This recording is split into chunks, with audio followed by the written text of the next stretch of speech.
Réttindin sem barnasáttmálinn kveður á eru réttindi allra barna og þá meina ég allra barna. Öll undir 18 ára eru börn og öll börn eiga sérstök réttindi, alveg sama hvort þau eru 0 ára eða 17 ára. Börn eru rétthafar. Það er ábyrgð fullorðinna að gera réttindi barna að veruleika og passa upp á þau, því þau eru ábyrgðaraðilar. Það er réttur barna að allt fullorðið fólk þekki réttindi þeirra, virði þau og standi vörð þau. En hvernig gerum við það? Börn þurfa að sjálfsögðu að virða réttindi annara. Þau þurfa hins vegar ekki að uppfylla neinar skyldur til þess að eiga sín réttindi. Börn eiga rétt á því að þekkja réttindi sín því þannig geta þau betur staðið vörð þau. Þá geta þau látið vita ef eitthvað er ekki eins og það á að vera og hjálpað vinum sínum og öðrum börnum. Þegar börn þekkja réttindi sín gera þau sér líka grein fyrir því að réttindi þeirra geta skarast á við réttindi annara. Til dæmis eiga öll börn rétt á því að tjá sig, en ef það sem barnið hefur að segja hefur skaðleg áhrif á aðra það ekki í lagi, því það brýtur þá gegn rétti hinna á vernd gegn ofbeldi. Réttindi mín enda þar sem réttindi þín byrja og á milli okkar virðing. Við þurfum öll að bera virðingu fyrir hvoru öðru.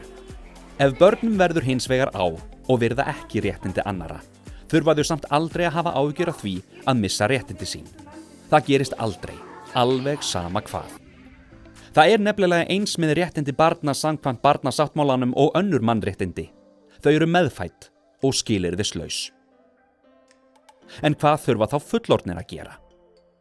Það mikilvægt að allt fullorðið fólk átti sig á því að réttindi barna koma þeim við. Og það ekki bara fólkið sem stendur börnunum næst eins og foreldrar, kennarar eða þjálfarar sem bera ábyrgð. Til þess að barn njóti réttinda sinna nauðsynlegt að horfa á heiminn á heildrænan hátt út frá barninu og virða skoðanir þess. Það stundum kallað barnaréttinda nálgun. Öll tökum við þátt í því að virða og tryggja réttindi barna. Ef við hugsum barnið í miðjunni, þá getum við ímyndað okkur samfélagið sem umlykur það. Fjölskylda og vinir standa barninu næst. Skólinn og hverfið mynda svo annað lag, þá bærinn eða borginn, næst stjórnvöld og samfélagið sem heild og lokum heimurinn allur. Hvort sem við erum í hlutverki foreldris eða vinar í innsta kjarna barns, kennara, embættismanns eða ráðherra, höfum við áhrif á líf barna. Dæmi það hvernig UNICEF á Íslandi hefur hjálpað ólíkum hópi fólks að koma saman og finna leiðir til að bæta réttindi barna verkefnið Heima, þar sem allt fólkið sem tók þátt í því að sinna börnum á flótta hittist, fræddist sjónarmið barnanna og komist að því hvernig þau sem fullorðið fólk skiptu máli og gætu hjálpað börnunum. Þarna voru kennarar, félagsráðgjafar, lögfræðingar, túlkar, starfsfólk hjálparsamtaka, en áður en þau hittust ræddi starfsfólk UNICEF við börnin sjálf þeirra upplifun af því að vera á flótta á Íslandi. Því börn eiga alltaf að fá að tjá sig eigin málefni og fullorðið fólk á að hlusta á sjónarmið barna. Í þessum hluta fórum við yfir það hvað við gerum til þess að virða réttindi barna.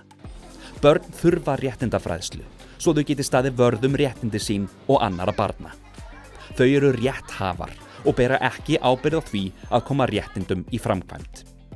Börn þurfa ekki að vinna sér inn réttindi og geta aldrei mist þau, sama hvað. Barnaréttinda nálgunin leið fyrir fullorðið fólk sem ábyrgðaraðilar að hugsa heildrænt hagsmuni barna, þar sem barnið í miðjunni og ólík stig samfélagsins koma saman til þess að tryggja réttindi þess. Svo það sé mögulegt þurfa fullorðnir að fræðast réttindi barna, átta sig á skyldum sínum við að koma réttindum barna í framkvæmd og hlusta vel eftir sjónarmiðum barna.